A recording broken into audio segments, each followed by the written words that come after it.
자, 오늘 할 PPT는 에바의 타라 신지, 이카리 신지, 전 세계 애니메이션 역사상 가장 욕을 많이 먹은 주인공. 왜 그는 싸우기를 거부했는가? 왜 그는 그토록 울기만 했는가? 그리고 왜 우리는 그에게 화가 났는가? 입니다. 제가 이제 앞전에도 얘기했다시피 이 14살의 소년에게 너무나도 무거운 짐을 짊어줬다. 주인공이 14살이거든요? 그런데 왜 너는 그렇게 못해? 왜 안 싸워? 왜 도망가? 라고 이제 보는 사람들은 고구마를 먹으면서 신지에게 이제 욕을 그렇게. 하지만 이 주인공 아직 어린 나이, 너무 무거운 짐을 지고 있다. 이 신지의 심리를 한번 파헤쳐 보도록 하겠습니다. 14살 소년에게 주어진 가혹한 무게. 신지가 처음 도쿄 에어리어 3에 소환되었을 때 그는 학교 배정 통보 하나만 받은 평범한 중학생이었습니다. 그러나 그 앞에 놓인 것은 인류의 생존이라는 불가능한 무게였습니다. 이걸 뇌과학적 현실로 이제 파헤쳐보면요, 14세의 전전도피질은 아직 발달 중입니다. 그러니까 아직 성장이 다 끝난 게 아니에요. 합리적 판단, 감정 조절, 위험 평가를 담당하는 이 영역이 완성되는 것은 25세 이후라고 합니다. 신지에게 용감해져라고 요구하는 것은 미완성된 뇌의 성인의 결단을 요구하는 것과 같습니다. 자, 다음. 전장의 공포. 신지는 훈련을 받지 않은 채 처음 에바에 탑승했습니다. 눈앞의 사도는 건물보다 거대하고 조작 미숙으로 인한 고통은 신체에 그대로 전달됩니다. 이 상황에서 공황 반응을 보이는 것은 비겁함이 아니라 생존 본능입니다. 아니, 여러분들 그 치과에서 그냥 찡 하면서 그냥 이빨에 좀만 닿아도 기겁을 하잖아요. 근데 그것만이 아니고 그냥 진짜 신체에 뚫리는 느낌을 받는데 얘가 공포를 당연히 느끼잖아요. 그리고 굉장히 어린 나이인데 완전한 고립. 어머니는 부재하고 아버지는 냉담하다. 믿을 수 있는 어른도 선택의 자유도 없다. 심리학에서 지각된 통제감의 결핍은 무력감과 우울증을 직접적으로 유발한다. 신지의 환경은 그 조건을 완벽히 충족한다. 주인공은 어머니가 돌아가신 상태고요. 아버지는 이제 주인공을 방치했어요. 그래서 이제 의지할 수 있는 어른도 없는 상태인 거죠. 핵심 질문. 우리는 신지에게 왜 싸우지 않느냐고 묻지만 정작 그 나이에 우리라면 과연 그 조종석에 앉을 수 있었을까? 자, 다음. 심리학적 접근. 고슴도치 딜레마. 거리를 두는 방어 기제입니다. 쇼펜하우어가 제시하고 프로이트가 발전시킨 고슴도치 딜레마, 해찌도그 딜레마라고 하는데요. 추운 날 체온을 나누려 모인 고슴도치들은 가시 때문에 서로를 찌른다. 가까워지면 상처받고 멀어지면 얼어 죽는다. 이것이 신지의 모든 인간관계를 지배하는 공식이다. 신지의 패턴. 미사토와 함께 살면서도 진심을 드러내지 못함. 아스카에게 끌리면서도 먼저 다가가지 못함. 카오루와 연결되었지만 결국 그를 스스로 죽임.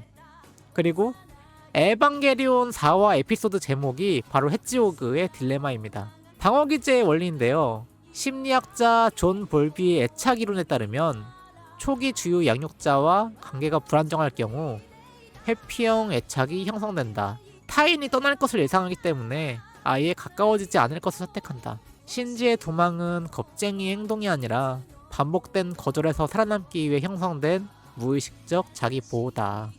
친해져봤자 이 사람은 나와 멀리 떠날 거야. 결국 또 멀리 떨어질 거니까 난 그냥 혼자 있겠어. 이런 거죠. 다른 사람과 함께 있으면 상처받아. 하지만 혼자 있으면 외로워. 자, 다음입니다. 이카리 겐도. 인정 욕구가 낳은 비극. 겐도는 신지를 3살 때 버렸습니다. 그리고 14살. 단 하나의 이유로 다시 불렀습니다. 에바에 태우기 위해. 이 관계는 신지의 모든 행동 동기를 이해하는 열쇠입니다. 인정 욕구의 작동 방식. 심리학자 메슬로우의 욕구 단계에서 소속감과 사랑은 생리학적 안전 다음으로 근본적인 욕구다. 신지는 아버지에게 잘했다는 말 한마디를 듣기 위해 에바에 탄다. 이것이 그의 진짜 동기이며 동시에 가장 큰 비극이다. 겐도는 끝내 그 말을 하지 않는다. 아버지에게 잘했다는 말 한마디를 듣기 위해서 에바에 타는데 이거를 그 칭찬 쉬운 거 한마디도 안 해주는 겐도가 저는 끝까지 이해가 안 갔거든요.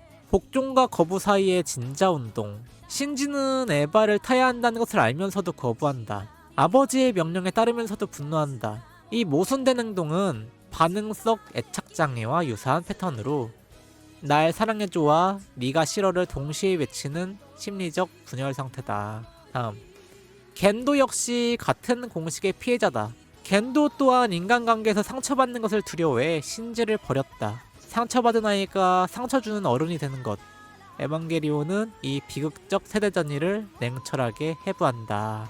에바와의 신경 연결, 처절한 동기화율. 에반게리온 세계관에서의 파일럿은 에바와 신경을 직접적으로 연결합니다.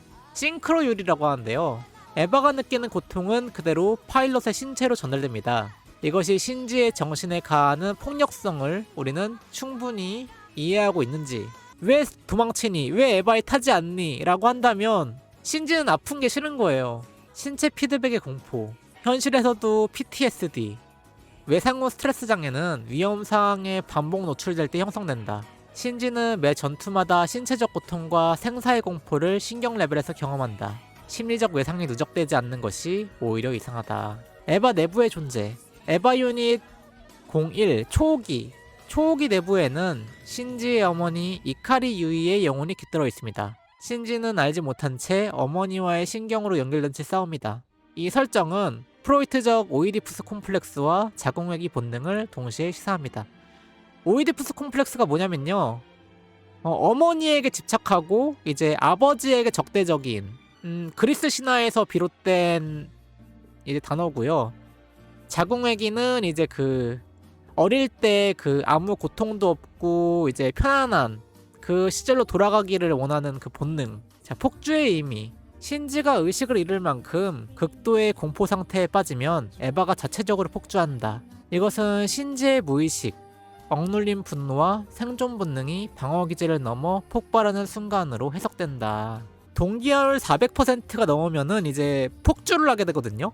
에바와 신경이 완전히 일치하는 순간 신지는 자아와 기계의 경계를 잃는다.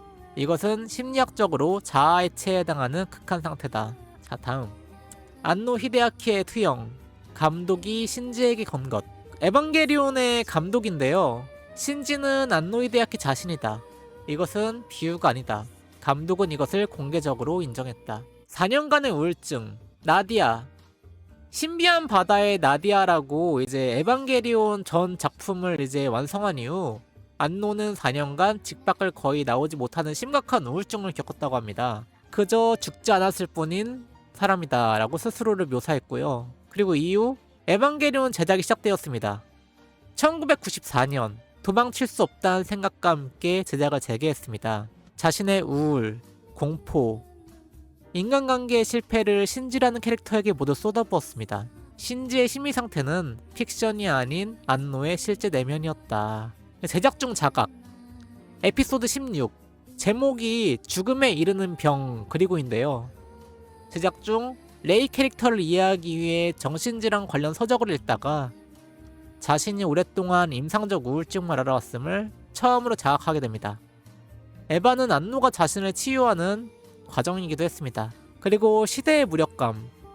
1999년대는요, 일본은 버블 경제 붕괴 이후 사회 전체가 무력감에 빠져 있었습니다.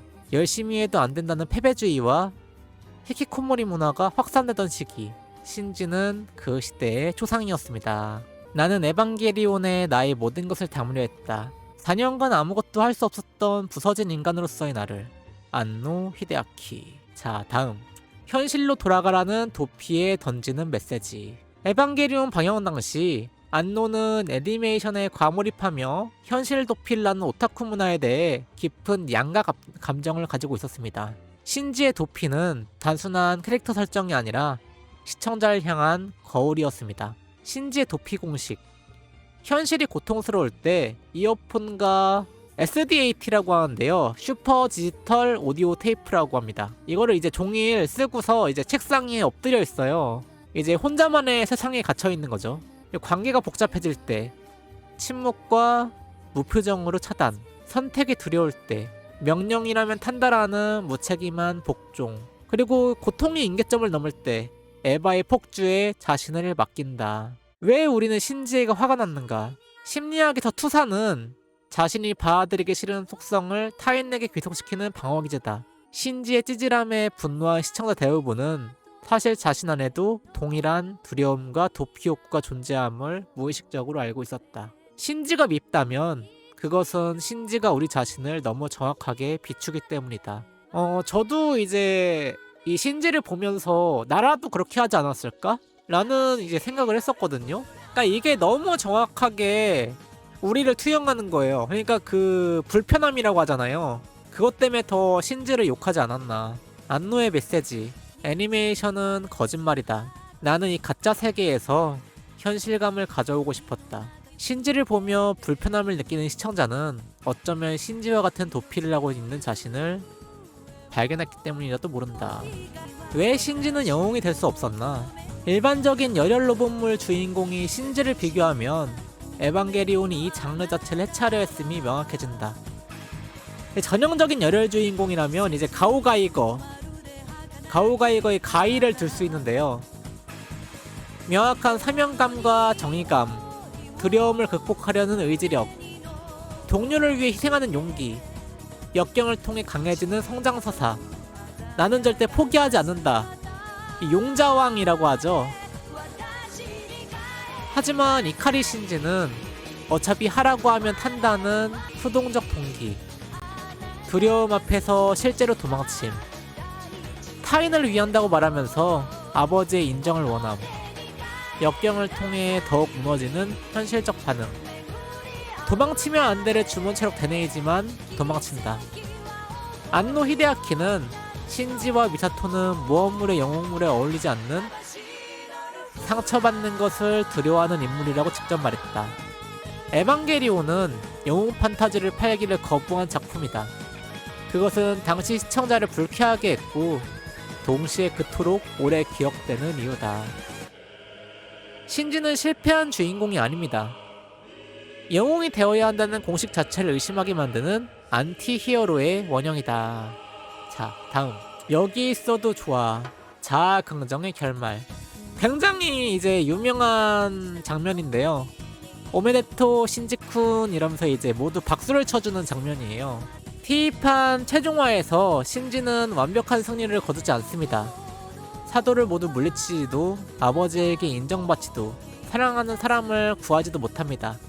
대신 그는 단 하나를 얻습니다. 심리학적 분석으로 자기 수용이라고 하는데요. 칼 로저스의 인본주의 심리학은 무조건적 긍정적 존중을 인간 성장의 핵심으로 봅니다. 신지는 결말에서 처음으로 타인의 인정 없이 내가 여기 존재해도 된다는 감각을 스스로 얻습니다. 이것이 성장입니다. 축하해 신지군의 의미. 모든 캐릭터가 신지군에게 오메데토를 외치는 마지막 장면. 이것은 신지가 자아를 긍정하는 순간 세계 전체가 응원한다는 안노의 메시지입니다. 완벽한 영웅이 아니어도 존재 자체로 충분하다. 엔드 오브 에반게리온의 역설. 극장판에서 신지는 같은 선택 앞에서 세계를 파멸시킵니다. 두 결말은 동전의 앞 뒷면. 자기 수용에 성공했을 때와 실패했을 때 인류에게 어떤 일이 벌어지는지를 보여주는 거대한 심리 실험입니다. 자, 마지막인데요. 우리 모두의 내면에는 신지가 산다. 신지의 나약함은 결점이 아니다. 그것은 인류가 공유하는 가장 솔직한 초상이다. 두렵고 인정받고 싶고 도망치고 싶고 그래도 살아가는 우리 모두의 이야기. 심리 현실주의. 고통 앞에서 무너지는 것은 당연한 반응이다. 신지는 그것을 숨기지 않았다. 시청자의 거울. 신지에게 화가 났다면 우리 안에 신지를 발견했기 때문이다. 그것은 안노가 의도한 효과다. 존재의 긍정. 여기에서도 좋아하는 완벽한 승리보다 훨씬 어렵고 훨씬 소중한 결론이다. 이것은 의지의 이야기다. 두려움 속에서도 손을 뻗으려는 한 사람에 대한 이야기다.